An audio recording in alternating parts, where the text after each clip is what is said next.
اگر کسی شخص کے تھوک میں خون معلوم ہوا تو اگر تھوک میں خون بہت کم ہے، یہ ذرا توجہ سے سنیے، اگر تھوک میں خون بہت کم ہے اور تھوک کا رنگ سفیدی یا زردی مائل ہے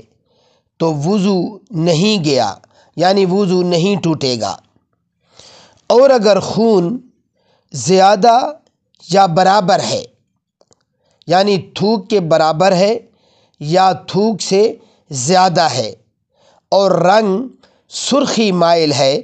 تو پھر اس صورت میں وضو ٹوٹ جائے گا۔ تو میرے محترم سامعین، اگر خون جو ہے وہ تھوک سے بہت کم ہے اور تھوک کے اوپر خون کا رنگ بھی غالب نہیں آیا تو پھر اس صورت میں وضو نہیں ٹوٹے گا۔ لیکن اگر خون زیادہ ہے اور خون کا رنگ بھی تھوک پر غالب آ چکا ہے تو پھر اس صورت میں وضو جاتا رہے گا۔